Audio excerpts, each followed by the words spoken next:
High.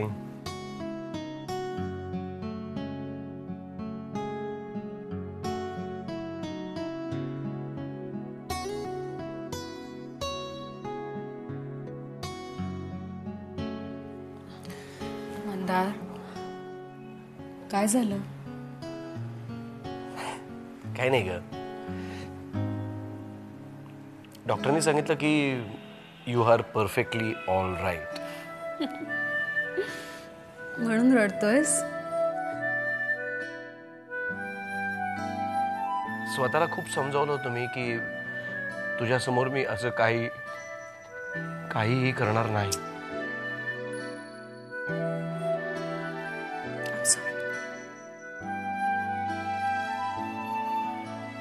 Don't be.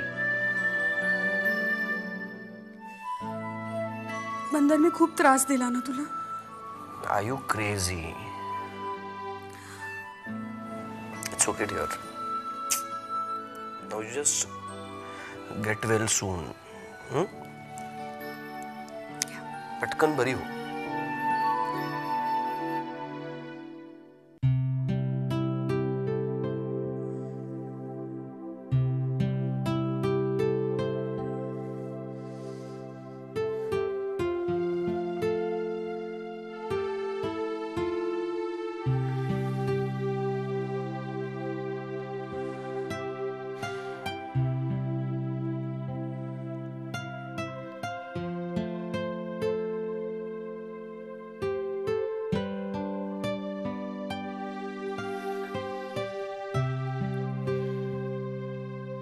Mukta,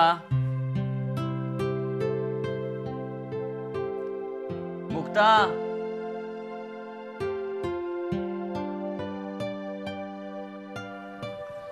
good morning. चहा घे. Good morning. काल रात्री खूप उशीर झाला काय तुम्हाला हॉस्पिटलमधून यायला? नाही म्हणजे पुस्तक वाचत पडलो होतो मी वाट बघत. कधी डोळा लागला कळलंच नाही. हल्ली खूप दमतोस तू, हो ना?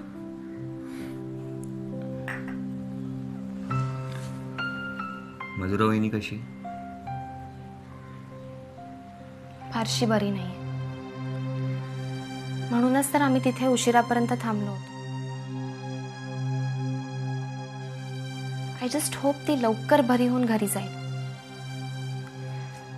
सागर, अरे प्रेग्नेंट असताना हा असा त्रास, इट्स नॉट गुड.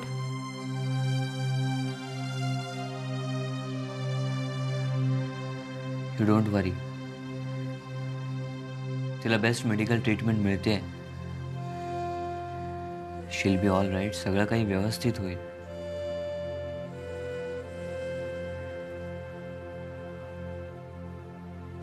सागरकार, विनी पण खूप अपसेट होती. तिचा काही वेगळाच प्रॉब्लेम आहे. आता आणखी काय नवीन? तिला ना खूप गिल्टी वाटतंय. म्हणजे आधी ती घर सोडून गेली, सुशांतही न सांगता गेला. त्यामुळे तर मधुरा बहिणीला मानसिक धक्का बसला नसेल. बहिणीची तब्येत बिघडायला आपण जबाबदार आहोत असं तिला वाटतंय. आपण बोलू विनीशी.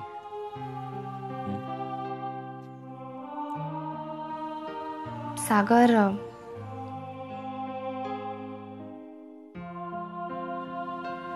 आय नो मी तुला सकाळी सकाळी सगळ्या वाईट गोष्टीच सांगतेय.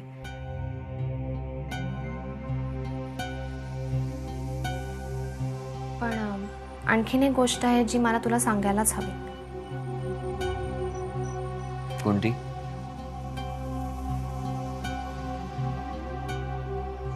काल हॉस्पिटलमध्ये राकेश भेटला. तो काय करत होता तिकडे?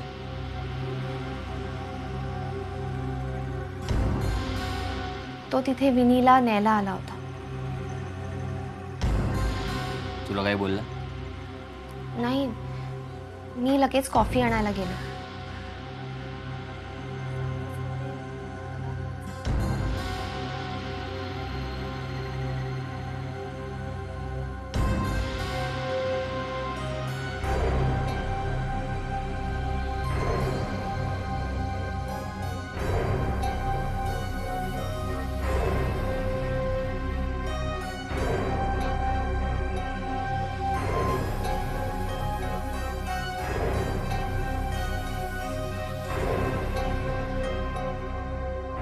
राकेशला ना 2 कानफटात लावल्या पाहिजे.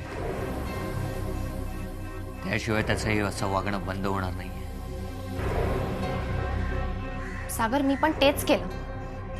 म्हणजे प्रत्यक्षात नाही, पण मी जे काय बोलले ना ते त्याला व्यवस्थित लागलं. मी त्याला एवढं बोलले ना की येणारे जाणारे सगळे आमच्याकडे बघत होते, पण त्याला काडी मात्र फरक पडला नाही. शेवटी मलाच इतकी लाज वाटली ना की मी उठून निघून गेले. त्या राकेशला बघतोच मी. नाही सागर, तू स्वतःहून त्याच्याशी बोलायला जाऊ नकोस आणि डोक्यात राग घालून भलतं सलतं तर काही करू नकोस.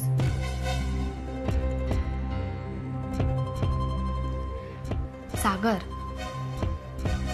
हे बघ, मी स्वतःची काळजी नीट घेऊ शकते. So you don't worry, okay? इकडे बघ,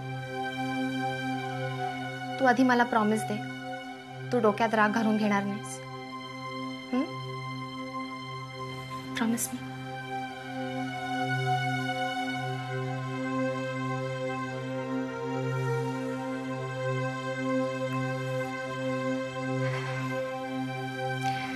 चल, तू चहा पी, मी ब्रेकफास्टची तयारी करते. लवकर आटा.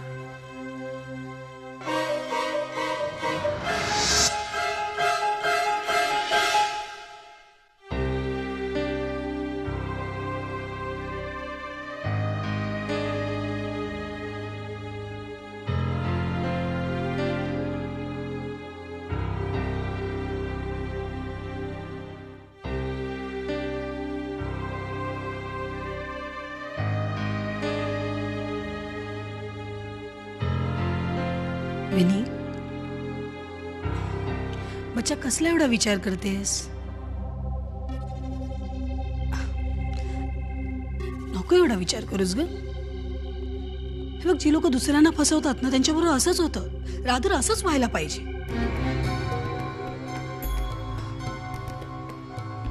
तू तुझ्या फ्युचरचा विचार करतेस का? तसं असेल तर अजिबात करू नकोस. अगं, तुझी मम्मा खंबीर आहे तुझ्या पाठीशी. मी सगळं व्यवस्थित करून ठेवलेलं आहे आपल्यासाठी.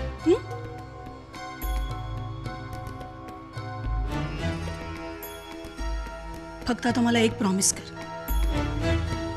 कधीही कुठलाही प्रॉब्लेम आला तर तू त्या शालिनी वहिनींकडे जाणार नाहीस. अगं, तुझं इथे हक्काचं घर आहे ना. तुझी मम्मा आहे, पप्पा आहेत, भाऊ आहेत. हे आम्ही सगळे असताना तू तिकडे कशी जातेस सांग मला? नाही जाणार ना? आणि हे बघ,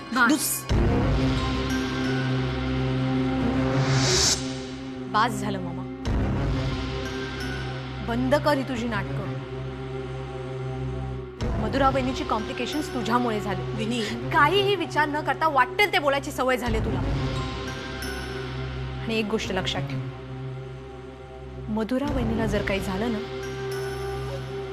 तर मी तुला कधीही माफ करणार नाही.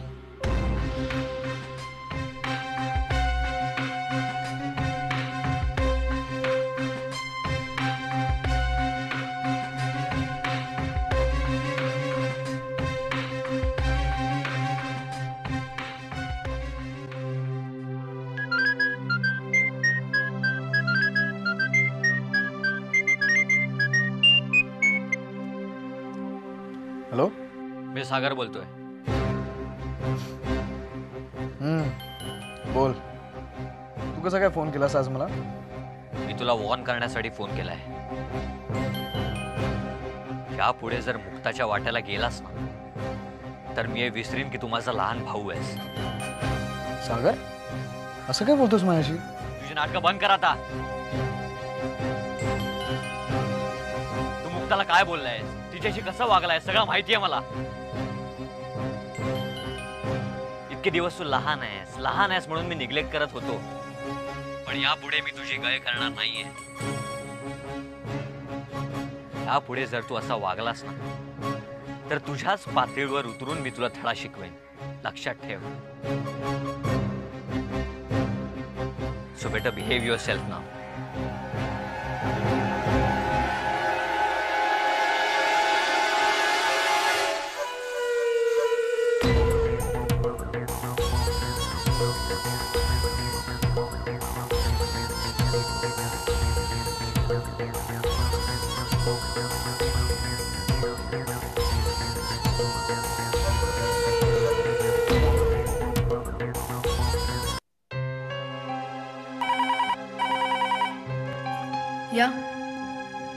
पाठवा त्यांना.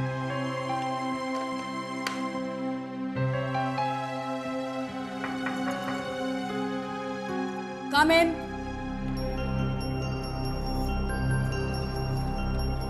या.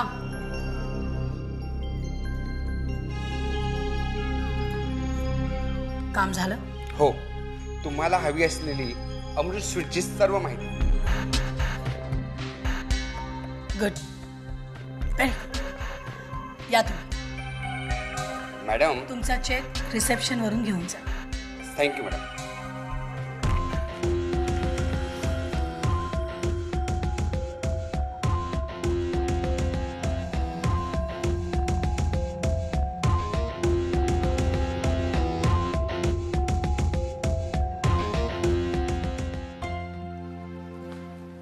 Mister Kamat, yes doctor.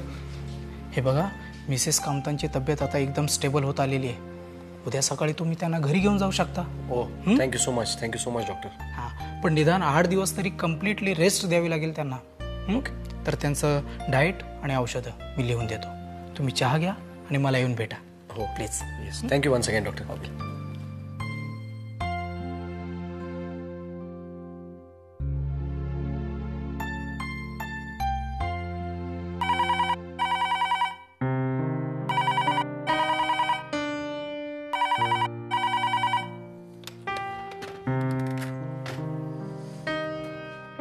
Hello. Madam झोपलेत.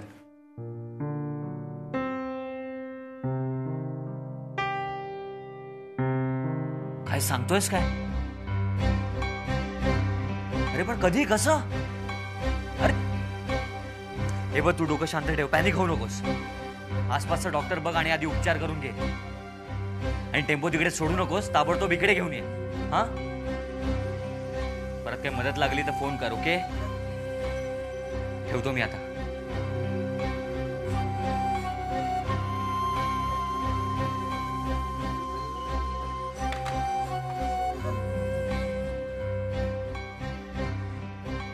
Mukta,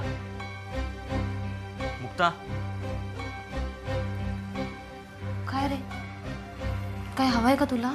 नाही, मला काही नकोय, पण मी सांगतोय ते नीट ऐक.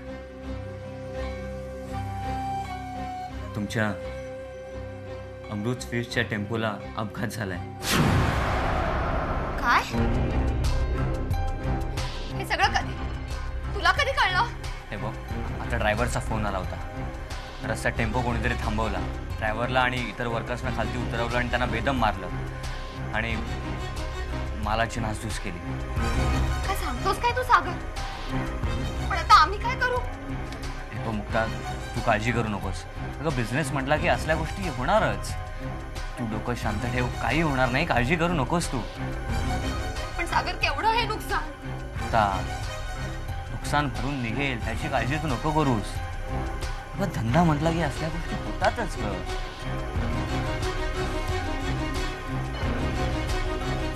आपल्याला फक्त हे शोधून काढलं पाहिजे की यामागे कोणाचा हात आहे.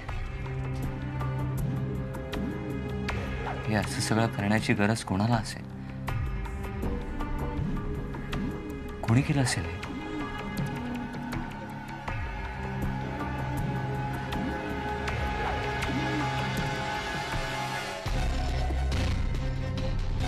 मेघना काकी? हो सागर, मला पण तेच वाटतंय. नाहीतरी काकींना आमचं बरं बघवतच नाही, पण तरी ते ह्या थराला जातील असं वाटलं नव्हतं. हा प्रकार जर मेघना काकीने घडवून आणला असेल ना, तर त्याची खैर नाही. जर साधीनी काकून हे सगळं कळलं ना, तर त्या गप्प बसणार नाहीये. चल सागर, तू आता चल, पण काकूंना सांग. नाही मुक्ता, नको. हे बघ, आता बोलून काहीच फायदा नाही. आपण सकाळी बोलूया. काळजी करू नकोस. मी आहे ना. बरी.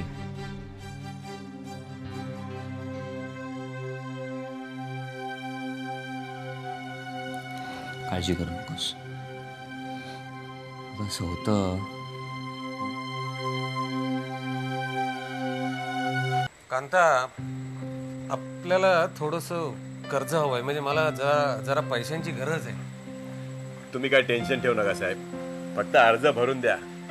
आपल्याला गरज आहे ना तेवढ्या कर्जाची तयारी असेल बँकेकडे. फक्त कांता शेठच्या कृपेने, हो ना? नाही नाही सर, तसं काही नाही. काय बँकेकडे ना आपला रेकॉर्ड चांगला आहे, त्यामुळे तसा काय प्रॉब्लेम येणार नाही. नाही नाही नाही, कर्ज मला नको आहे रे. ते पद्माकर राव आहेत ना, त्यांना कर्ज हवंय रे. त्यांनी बँकेकडनं कर्ज काढलंय, ते पासही झालेलं आहे. पण तो चेक आहे ना, तो मॅनेजर देत नाहीये कर्जाचा, टाळाटाळ करतोय.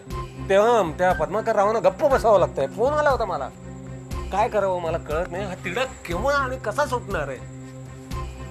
अच्छा, बँक मॅनेजर काय? ठीक आहे साहेब, होऊन जाईल ते, मी बघतो. हा, तुम्ही टेन्शन घेऊ नका.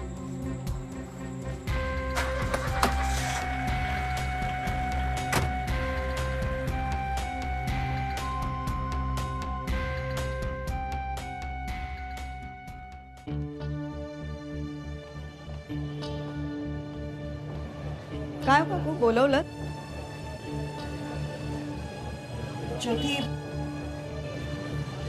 ज्योती भडसावळेंनी मला आता फोन करून एक भयंकर बातमी सांगितली. माझा तर अजून विश्वासच बसत नाही. आपला माल घेऊन निघालेला टेम्पो कोणीतरी अडवला, ड्रायव्हरला मारहाण झाली आणि सगळ्या मिठाईची नासधूस झाली. आणि सगळ्यात वाईट म्हणजे हे सगळं मेघनाने केलं. काय? मम्मानी गुंड पाठवले होते? हो, म्हणजे भडसावळेंनी मेघनाचं बोलणं फोनवरून ऐकलं. काय ग हे, किती वाईट वागणं. म्हणजे एकाच कुटुंबातल्या माणसांनी एकमेकांविरुद्ध या थराला जाऊन वागायचं. काकू, आज माँ असत्या तर मम्मांची हिंमतच झाली नसती नाही. पण मला एक कळत नाहीये ज्योती, की आपला माल कधी निघतो, तो कुठल्या मार्गाने जातो, ही सगळी माहिती त्यांच्यापर्यंत पोहोचलीच कशी?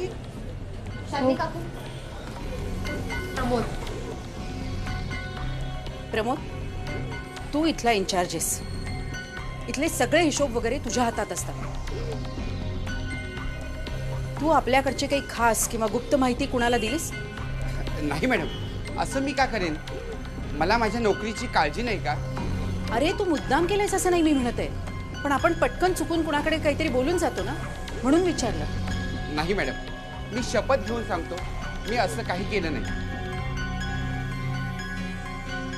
पण मला एक कळत नाही, तुम्ही हे सारं मला काय विचारताय? कारण आम्हाला असं नक्की कळलंय की परवा आपला ट्रक अडवायला ज्यांनी माणसं पाठवलेली ती व्यक्ती म्हणजे मेघना काकी.